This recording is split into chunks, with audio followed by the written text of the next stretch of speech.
அந்நாட்களில் யோவான் ஸ்நானகன் யூதேயாவின் பாலைவனத்தில் வந்து, மனம் திரும்புங்கள், விண்ணரசு சமீபமாயிருக்கிறது என பிரசங்கம் பண்ணினான். கர்த்தருக்கு வழியை ஆயத்தம் பண்ணுங்கள், அவருக்கென நேரான பாதைகளை உண்டு பண்ணுங்கள் என்று பாலைவனத்தில் ஒரு குரல் என்று இறைவாக்கினன் ஏசாயாவின் மூலம் கூறப்பட்டவன் இவனே.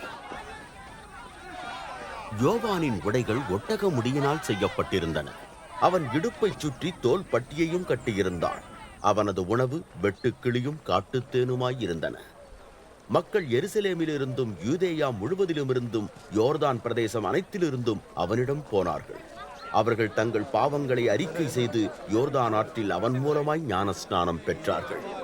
ஆனால் தான் ஞானஸ்நானம் கொடுக்கும் இடத்திற்கு அநேக பரிசேயரும் சதுசேயரும் வருவதை யோவான் கண்டு அவர்களிடம் சொன்னதாவது: விரியன் பாம்பு குட்டிகளே, வரப்போகும் கடும் கோபத்திலிருந்து தப்பியோடும்படி உங்களை எச்சரித்தது யார்? நீங்கள் மனம் திரும்பியிருந்தால் அதற்கேற்ற கனியை காண்பியுங்கள். ஆபிரகாம் எங்களுக்கு தகப்பனாக இருக்கிறார் என உங்களில் நினைக்க வேண்டாம். இந்த கற்களிலிருந்து ஆபிரகாமுக்கு பிள்ளைகளை உண்டாக்க இறைவனால் முடியும் என்று நான் உங்களுக்கு சொல்லுகிறேன். ஏற்கனவே மரங்களின் வேர் அருகே கோடாரி ஆயத்தமாயிருக்கிறது.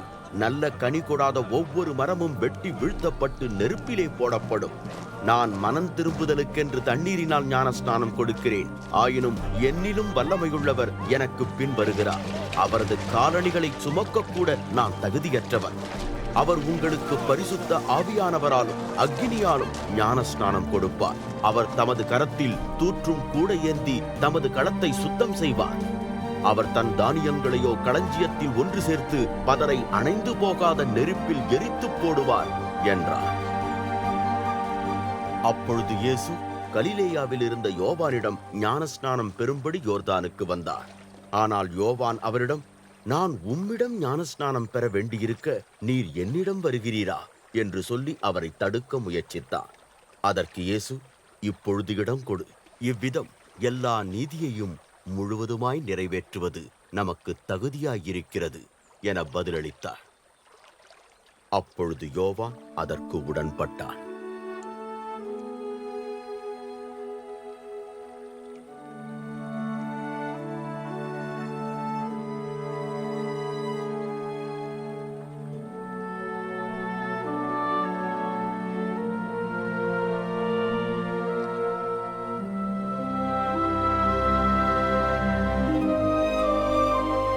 இயேசு ஞானஸ்நானம் பெற்றவுடனே தண்ணீரை விட்டு வெளியேறினார்.